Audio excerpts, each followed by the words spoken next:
عبداللہ بن مسعود وہ صحابی ہیں، حدیث شریف میں آتا ہے کہ ابھی چند لوگ ہی اسلام میں داخل ہوئے تھے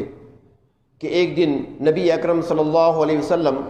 اپنے یار غار حضرت ابو بکر صدیق رضی اللہ تعالیٰ عنہ کے ساتھ باہر کی طرف نکلے، غار حرا کی طرف چل پڑے تو وہاں پر قریب ہی غار حرا کے قریب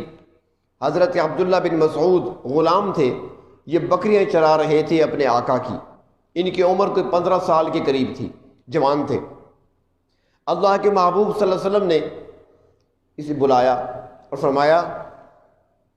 کہ کیا ہمیں دودھ پلا سکتے ہو کسی بکری کا؟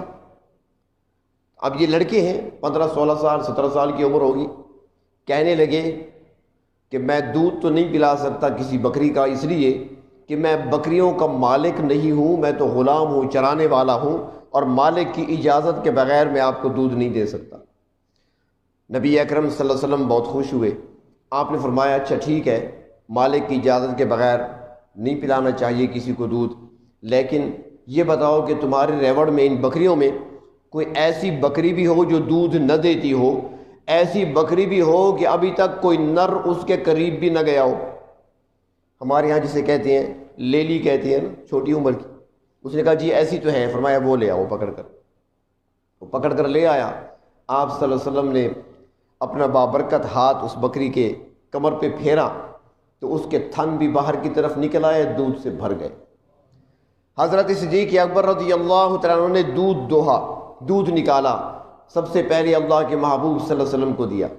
آپ صلی اللہ علیہ وسلم نے نوش فرمایا سیر ہو کر۔ اس کے بعد صدیق اکبر نے دودھ پیا، اس کے بعد عبداللہ بن مسعود کو دودھ پلایا۔ جب تینوں سیر ہو گئے، آپ صلی اللہ علیہ وسلم نے ہاتھ مبارک اس کی پشت پہ پھیرا تو وہ اسی طرح ہو گئی جیسے پہلے تھی،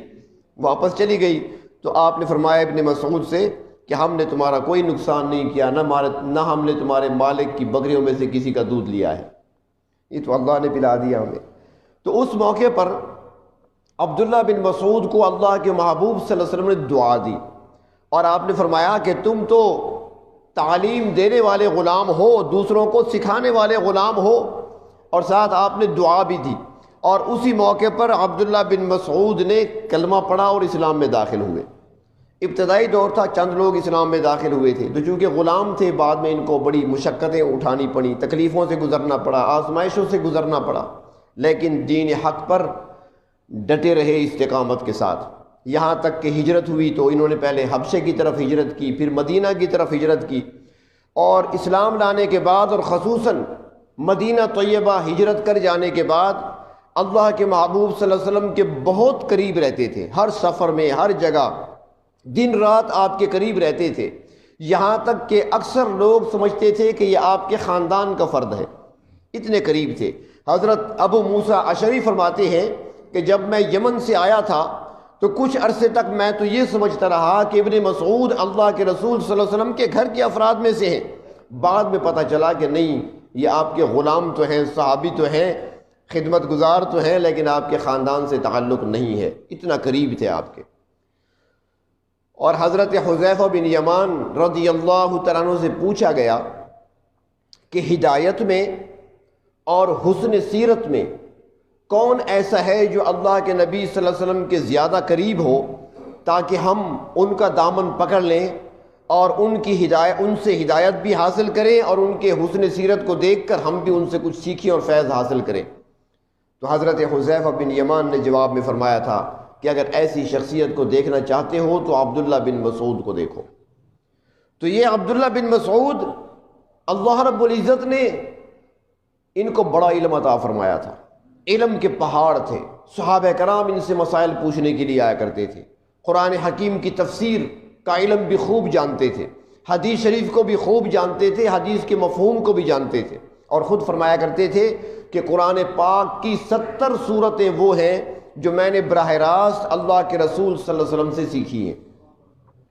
علم اللہ نے خوب عطا فرمایا تھا۔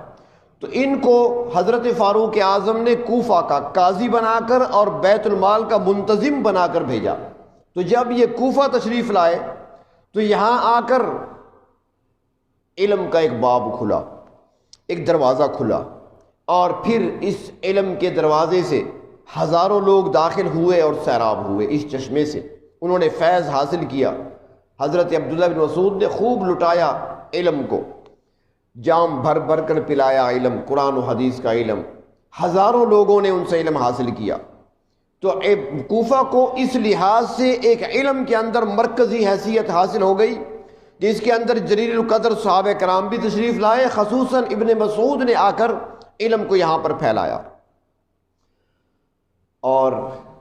تقریباً 10-11 سال تک حضرت ابن مسعود رضی اللہ تعالیٰ عنہ یہاں پر علم کی روشنی پھیلاتے رہے۔ 10-11 سال تک، 60 سال کی عمر میں 30 ہجری میں حضرت ابن مسعود رضی اللہ تعالیٰ عنہ کی وفات ہے۔ ابن مسعود رضی اللہ تعالیٰ عنہ جب دنیا سے تشریف لے گئے تو ہزاروں شاگرد چھوڑ گئے اپنے پیچھے۔ ان کا جو درس ہوا کرتا تھا اس میں 15, 20, 30, 40, 50 بندے نہیں ہوتے تھے، بلکہ لکھا ہے کتابوں میں کہ ان کے ایک ایک درس میں 4000 بندے ہوا کرتے تھے جو بیک وقت ان سے تعلیم حاصل کرتے تھے، ان سے سیکھا کرتے تھے۔